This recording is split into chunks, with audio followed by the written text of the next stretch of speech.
कांटों भरा ताज। उमर के सीएम बनते ही क्यों रोने लगे फारूक अब्दुल्ला।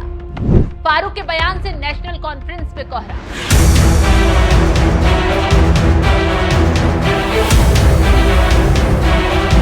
नमस्कार, आप देख रहे हैं एनएमएफ न्यूज, मैं आपके साथ शबनम। जम्मू कश्मीर में उमर अब्दुल्ला की ताजपोशी तो हो गई, लेकिन सीएम बनते ही उनकी राह इतनी कठिन हो गई है कि उनके पिता फारूक अब्दुल्ला गिड़गिड़ाने को मजबूर हो गए हैं। दरअसल फारूक अब्दुल्ला ने एक ऐसा बयान दिया है जिससे हर कोई हैरान हो गया है। बेटे के लिए अल्लाह से मदद की गुहार लगा रहे हैं, कह रहे हैं उन्हें खुशियों का नहीं बल्कि कांटों का ताज मिला है। आखिर सीएम बनते ही ऐसा क्या हुआ? उमर अब्दुल्ला को लेकर फारूक अब्दुल्ला इतने बेचैन और परेशान हो गए। दरअसल उमर अब्दुल्ला के साथ साथ जम्मू कश्मीर में 6 मंत्रियों ने भी शपथ ली है। कुछ निर्दलियों को साथ लेकर लगभग अपने दम पर अब्दुल्ला ने सरकार बनाई है। सरकार बनते ही बेटे की कुर्सी को लेकर फारूक अब्दुल्ला की टेंशन बढ़ गई है, क्योंकि उन्होंने बड़ा बयान देते हुए कहा, राज्य चुनौतियों से भरा है और मुझे उम्मीद है कि ये सरकार वही करेगी जो उसने चुनाव घोषणा पत्र में वादा किया था। ये कांटों का ताज है और अल्लाह उमर को सफलता दिलाए और वे लोगों की उम्मीदों को पूरा करें, ये मेरा संदेश है। तो उमर अब्दुल्ला के लिए कांटों भरा ताज क्यों है, चलिए पहले ये समझा देते हैं। दरअसल उमर अब्दुल्ला के पास 42 विधायक है, बहुमत के लिए 46 विधायकों की जरूरत थी। तो ऐसे में 4 निर्दलीय और 1 आम आदमी पार्टी के विधायक ने उन्हें समर्थन दे दिया, तो आंकड़ा 47 पर पहुंच गया, बहुमत से 1 सीट ऊपर। जबकि कांग्रेस के समर्थन से यह आंकड़ा 53 तक पहुंच रहा था, लेकिन कांग्रेस ने सरकार गठन से ऐन वक्त पहले ही समर्थन वापस ले लिया। कांग्रेस के समर्थन वापस लेने से फारूक अब्दुल्ला को डर सताने लगा है कि कहीं निर्दलीय विधायक भी ना भाग जाए, क्योंकि सबने एक एक कर मंत्री का पद मांग लिया है।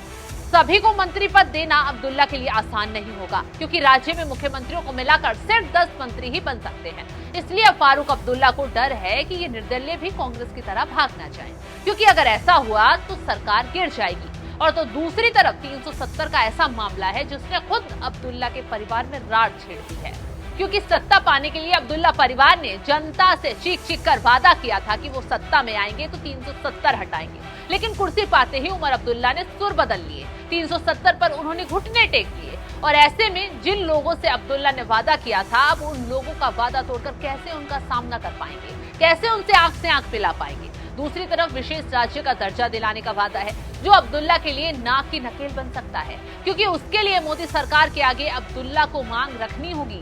मोदी सरकार सारे नियम कानून देखेगी, राज्य की स्थिति देखेगी, तब आगे का फैसला लिया जाएगा, क्योंकि उसके लिए संसद में कानून पारित कर पुनर्गठन अधिनियम में संशोधन करना होगा। संसद से संशोधन विधेयक को मंजूरी मिलने के बाद इसे राष्ट्रपति के पास भेजा जाएगा।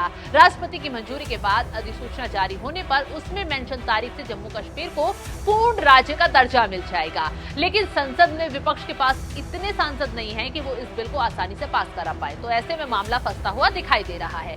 अब दूसरा है विशेष राज्य का दर्जा जम्मू कश्मीर को देना आसान नहीं होगा। तमाम ऐसे वादे हैं जो चुनावों के वक्त अब्दुल्ला परिवार ने अपने घोषणा पत्र में किए, सभी मांगों को पूरा अब्दुल्ला कैसे कर पाएंगे, इसके लिए पहले ही फारूक अब्दुल्ला रोते हुए गिड़गिड़ाने लगे हैं। अब देखना यह होगा कि उमर अब्दुल्ला अपने पिता के जो वादे किए थे जनता से, उन्हें कैसे पूरा कर पाते हैं, क्योंकि फारूक अब्दुल्ला ने अब टेंशन बढ़ा दी है उमर अब्दुल्ला की, और मांग कर डाली है कि जो उन्होंने घोषणा पत्र में वादे किए थे उन्हें पूरा करना उनकी सबसे पहली आगे की उम्मीद है। अब देखना यह होगा कि उमर अब्दुल्ला कैसे आगे बढ़ते हैं। फिलहाल इस खबर पर आपकी राय क्या, कमेंट कर जरूर बताएं।